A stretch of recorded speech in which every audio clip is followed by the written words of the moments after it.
Hello, யார் அது? ஏண்டி, நான் ரயில்வே ஸ்டேஷனில் வந்து இறங்கியிருக்கிறேன். எதுவும் பஸ் எதுவும் இல்லை.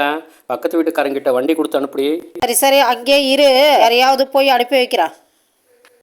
எதுக்கு இந்த அம்மா கூப்பிடுறா? புருஷன் வேற ஊரில் இல்லையே. சரி, போய் பார்க்கலாம். அக்கா, அக்கா. வாங்கண்ணா, உட்காருங்கண்ணா. என்னம்மா, என்னம்மா கூப்பிட்டியாமே? அண்ணா, எங்கள் வீட்டுக்காரு ரயில்வே ஸ்டேஷனில் உக்காந்துன்னு இருக்கிறாங்களாண்ணா, பஸ் இல்லையா? கொஞ்சம் வண்டியை எடுத்துகிட்டு போய் கூட்டிகிட்டு வந்துடுங்கண்ணா. ஏம்மா, வண்டி எல்லாம் எடுத்துகிட்டு போக முடியாதும்மா, வெயிட்டு ஜாஸ்தி.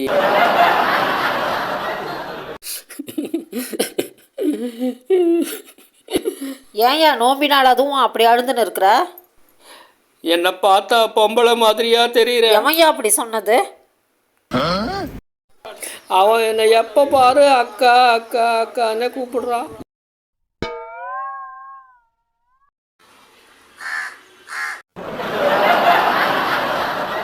ரேஷன் கார்டுக்கு 3000. ஏம்மா, காசு வாங்கிட்டு வந்துட்டியா? கொடுத்தாங்களா 3000? கொடுத்தாங்கய்யா 3000. எனக்கு ஒரு 1000 ரூபாய் கொடுமா. உனக்கு எதுக்குயா காசு? இன்னைக்கு ஒரு நாள் மட்டும்மா.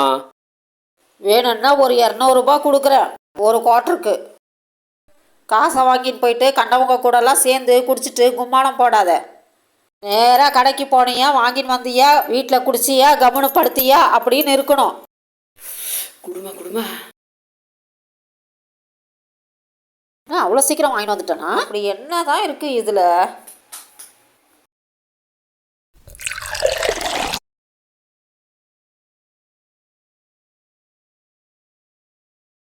யோ யோ, இரியா இரியா, அது என்ன கருப்பாக இருக்குது?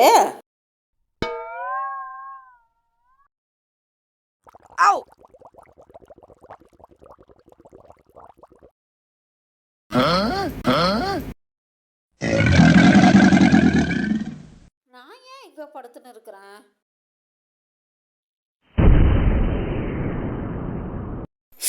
சாராயம் வாசனை வருது. ஏன்யா குடிச்சிட்டு வந்துருக்கிறியா? கதவு மூடி இருக்குது. கதவு மூடி இருந்தாக்கா பெல் அடிக்க சொன்னாங்கல்ல இந்த அம்மா.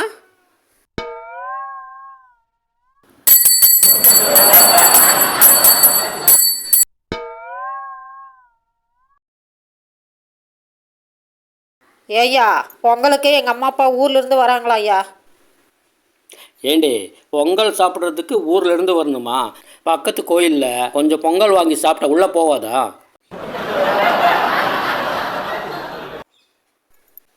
சரி. ஹலோ அப்பா, அப்பா, வீடு விற்ற காசை இப்போ எடுத்துன்னு வராதிங்கப்பா. அடுத்த பொங்கலுக்கு எடுத்துன்னு வாங்கப்பா.